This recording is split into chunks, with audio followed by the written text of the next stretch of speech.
So today we're going to be continuing to take a look at a scenario where civilization starts over. We're now on episode 73 of the series, and in the last episode we saw a bunch of things happening, such as the continued expansion of the Assembly of Nations, unification in both Ireland and over here down in Indonesia, power rankings, and a lot more. So if you guys haven't seen the previous episode, make sure to go watch it before seeing this one. But if you guys do enjoy today's episode, make sure to leave a like on it and subscribe to the channel if you're new. We're trying to get to 200,000 subscribers by August 1st, and all of the support is super helpful in getting us to that goal. And without further ado, let's go ahead and jump straight into this video. Now, today's episode, we'll be talking about something a little bit different.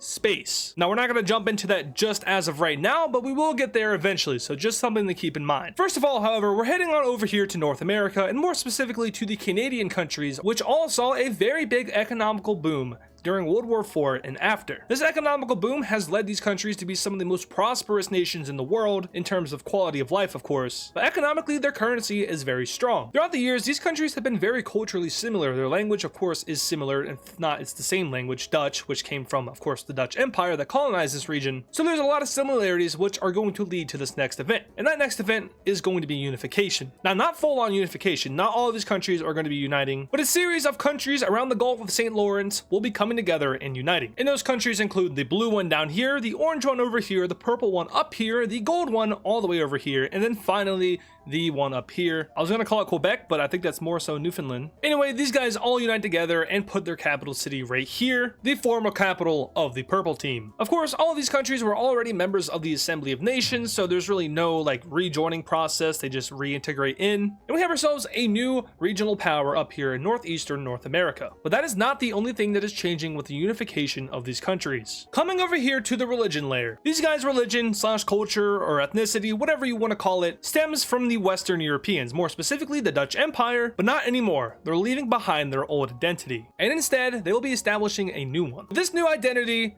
is going to be known as Unitarianism. Not the same as in real life. This is a new term that I've just coined, and the main principle of this culture, religion, whatever, is that people are united under one. You are giving up your history, your culture, your heritage, essentially, and coming together to form a better society. One that doesn't have division, but one in which all people are actually equal. A true equal society. No longer will the Unitarians have to deal with different religious values that collide in society. No, everyone has abandoned that. The Unitarians aim to move to a new age where humans just don't fight. Instead, the human race is united under one for the better of the whole world. That is the main principle of Unitarianism, and that is what we have established here in northeastern North America. Now you might be wondering, is there religious freedom in this country? Yes, of course there is. But the government here is pushing this new thing, this new ultimate thing that is going to save the human race, save it from war, save it from inevitable destruction, because as we've seen, humans just tend to destroy themselves over and over again.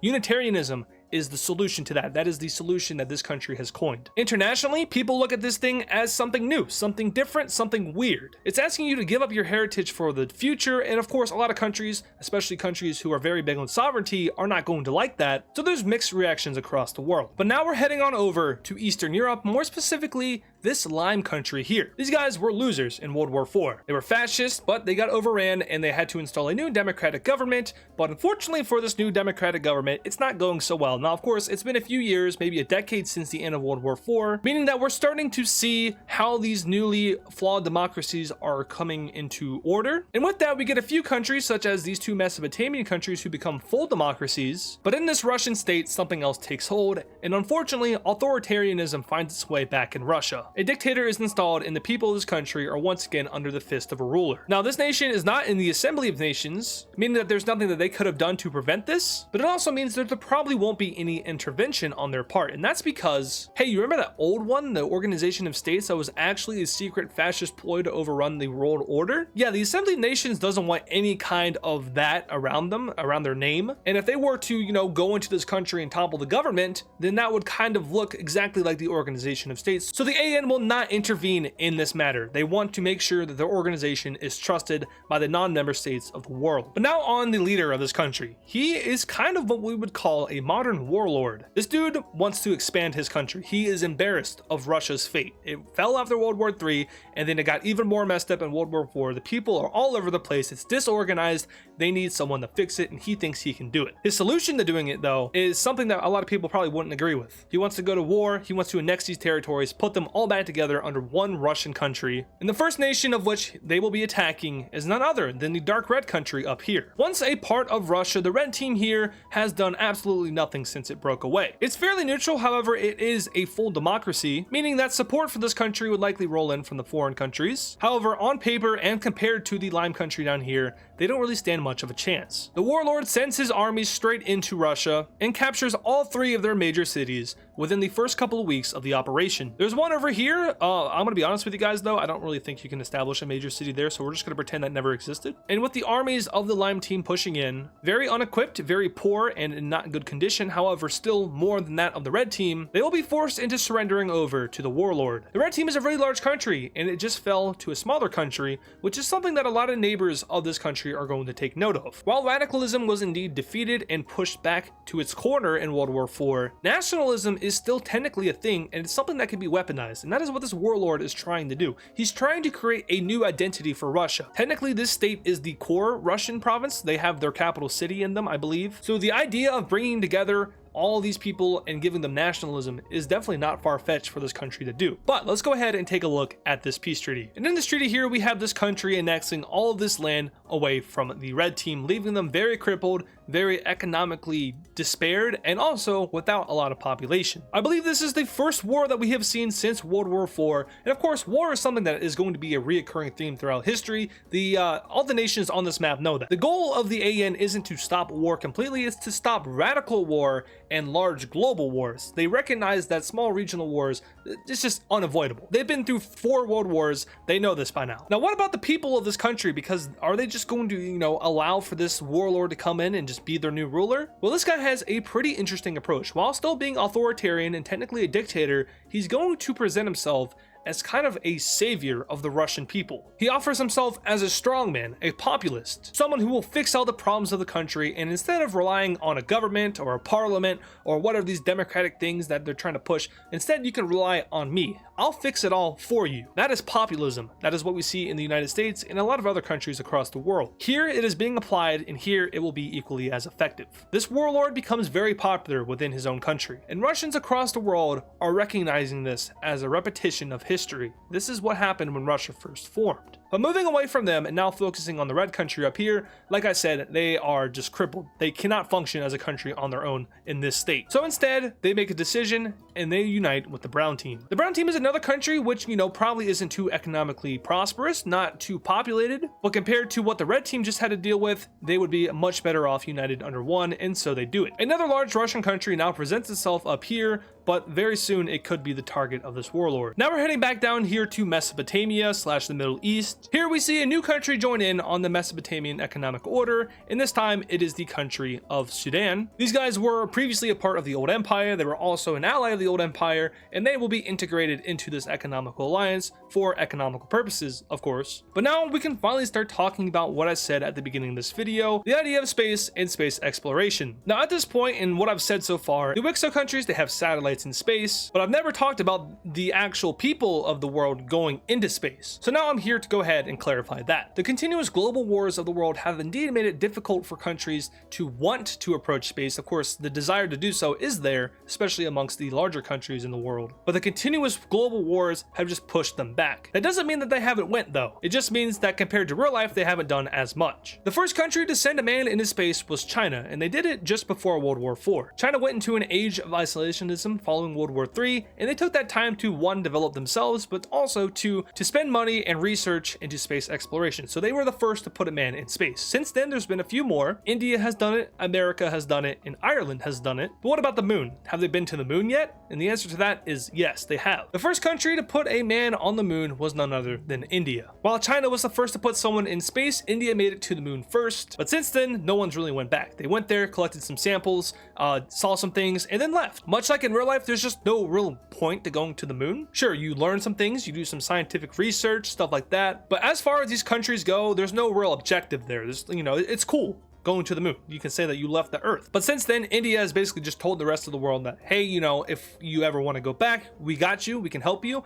we'll lead a team and we'll take you there. They're trying to kind of make it so like if you want to go to the moon, you have to go through us. That's not really a popular idea, of course. But like I've said many times already, there's no real point in going to the moon. So no one has been since. Now I'm going to be answering a question that a lot of you guys have been asking me. Will there be actual space exploration and colonizing of space in the Wixo series? To that I say probably not. Now I'm not going to rule out the fact that we could have a moon map and maybe have moon wars. That's something that could definitely happen towards the end of the series. But as far as going to other planets, other solar systems, I don't think we're going to be doing that. But now we're heading back over to North America. Something else is going to be happening here. Earlier we had these countries unite together and form a new religion slash ethnicity slash I guess more so like a societal standard, being Unitarianism. And the Unitarians, of course, they want to progress humanity to a new stage. But now we come down south here and we have kind of the exact opposite happening. America has been a nation that hasn't moved in a while. There isn't really anywhere for them to go. They hold friendly relations with a lot of the countries around them. However, something has changed in America. The government seems to be kind of moving away from the people. It is a democratic country, but kind of like in real life America, where the government doesn't really actually care about the interests of the people.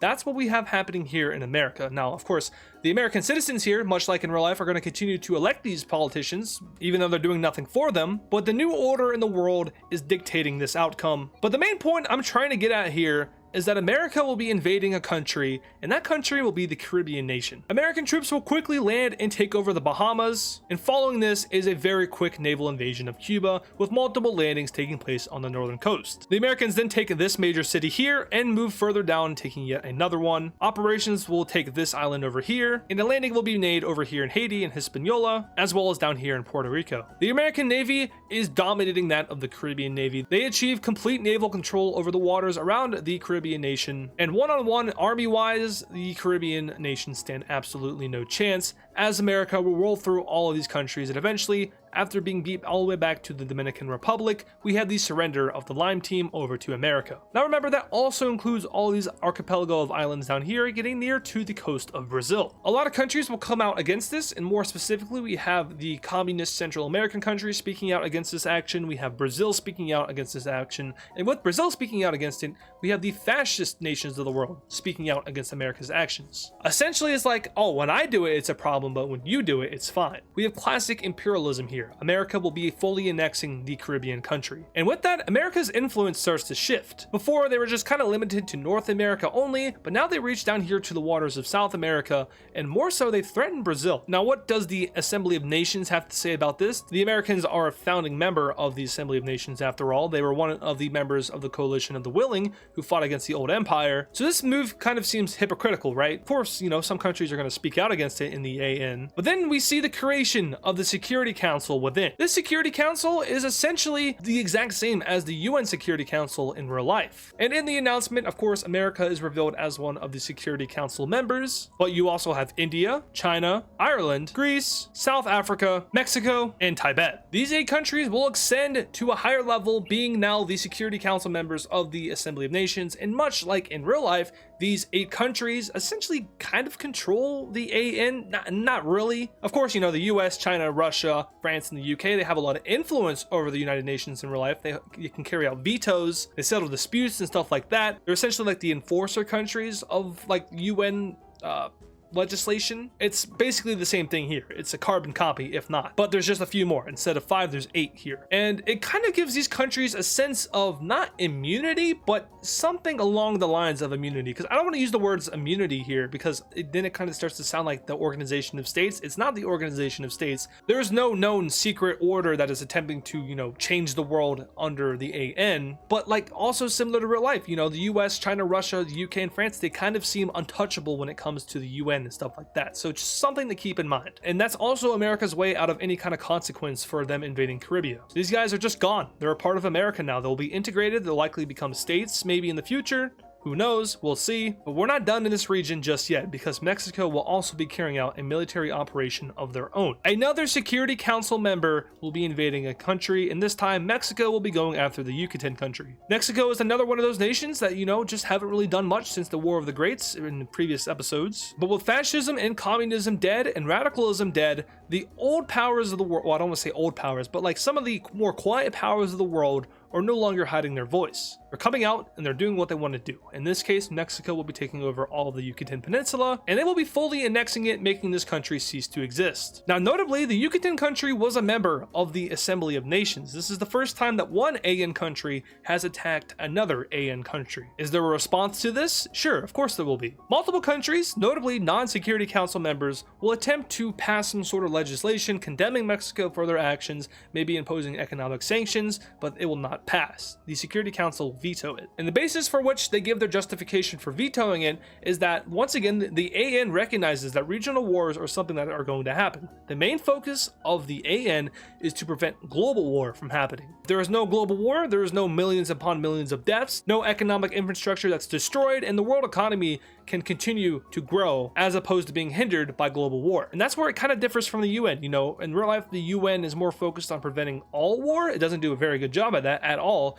But in here, the AN is more focused on stopping global war. I've said that enough times already. I'll stop saying it. But now we head on over to Vietnam. Vietnam, another country that's been kind of quiet since the War of the Greats. But as it turns out, in Vietnam, things aren't going so well. The economy of this country is crumbling. The government is very inefficient, and to say the least, they're very not liked by the people. Disapproval ratings are through the roof. The people want change, however, the government will not change, and very quickly, Vietnam becomes one of the most unstable countries in the world. If we take a look at the stability map, we can see that Vietnam is technically colored here as a medium power. You know, they're not super stable, but they're not super unstable. That's no longer true. The stability map here, I'm going to be honest with you guys, I haven't updated yet. I just keep forgetting to do it. I haven't recorded a Wixa video in a couple weeks, so it's been a while for me, and I just completely forgot. We will update it soon, though. I promise you that I will. Ignore the rest of this map. It doesn't matter right now. What does matter, though, is Vietnam's color, and we see that they go from a red color over here, which is like, you know, basically on the brink of collapse, into a dark red color, which means that they are actively in a state of collapse. They are actively collapsing. The people are done, the government is falling apart, and basically anarchy is ensuing in Vietnam. There's a nation to the north of Vietnam who has a historical rivalry with them, a nation that saw their ally be consumed by Vietnam. And that nation, of course, is China. China remembers what Vietnam did to them in World War III. China remembers their old ally in South China. And so we had the declaration of war.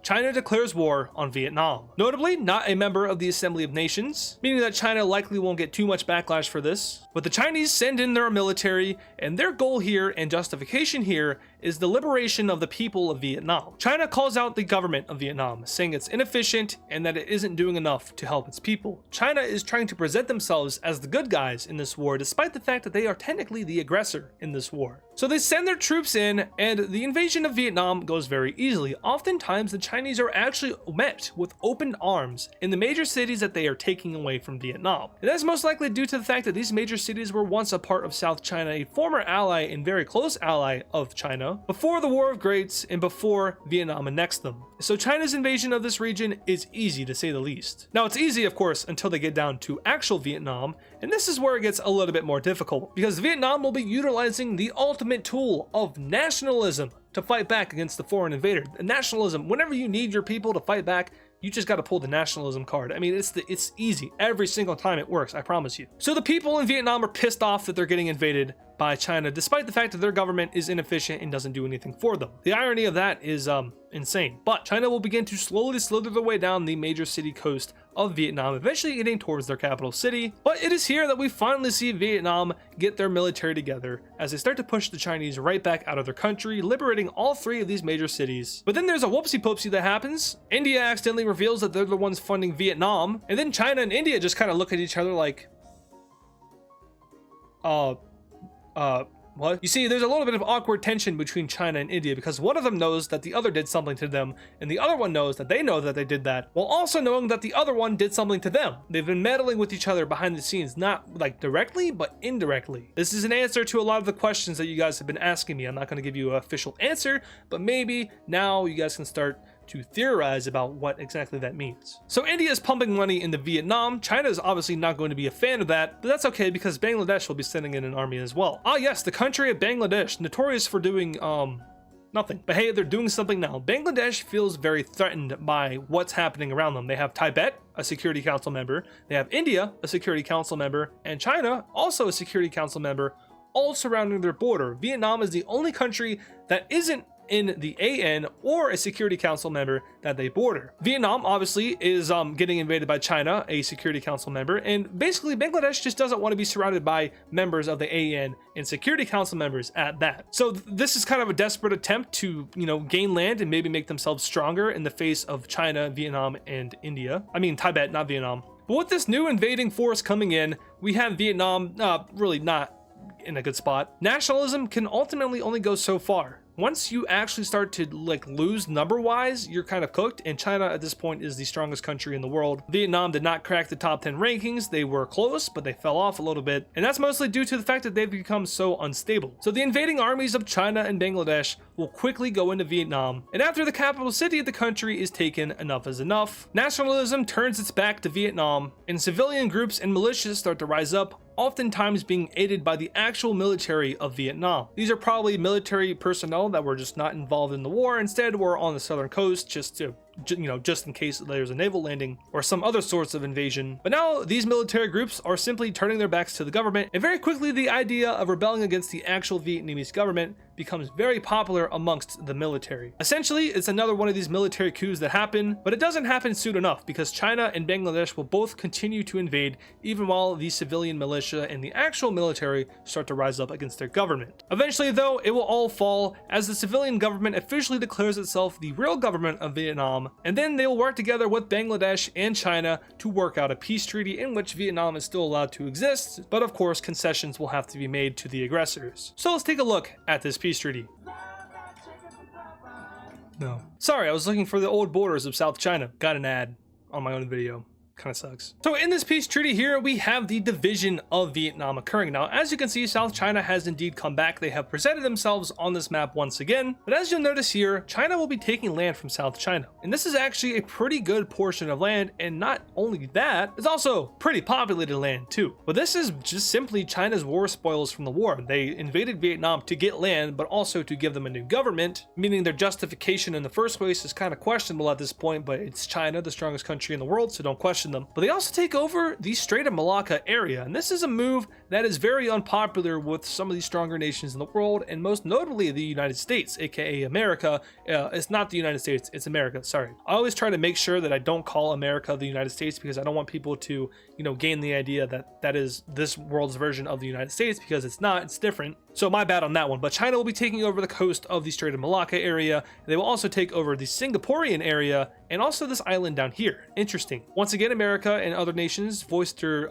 disapproval of this. Also, India is one of those countries that does that. But now coming up here to Bangladesh, they will be getting this land over here from Vietnam. And as for Vietnam themselves, they of course will be getting a new government, one that is better than the last and one that actually cares about its people, hopefully. Vietnam will be a flawed democracy when it comes out, but it will also be joining the Assembly of Nations, and so will South China. So this of course is a move in the modernization direction. Vietnam before this definitely would not have joined the Assembly of Nations, but under the new government they figured that it would be best for them and their people. Another thing that we need to note here with South China at least is that their historical capital city was annexed by China. That's okay though, because it wasn't even their largest city. Their largest city, which is the one over here, will now become their new capital city, meaning that there really isn't too much of an issue with China, first of all, taking all this land, but also taking over their former capital. Now, of course, within there might be a few, people who are not happy with China taking land from them, but the majority are okay with it because it means that they are once again sovereign and they are once again a country. Anyway, that is going to do it for today's episode of What If Civilization Started Over. If you guys did enjoy today's video, make sure to leave a like on it and subscribe to the channel if you're new.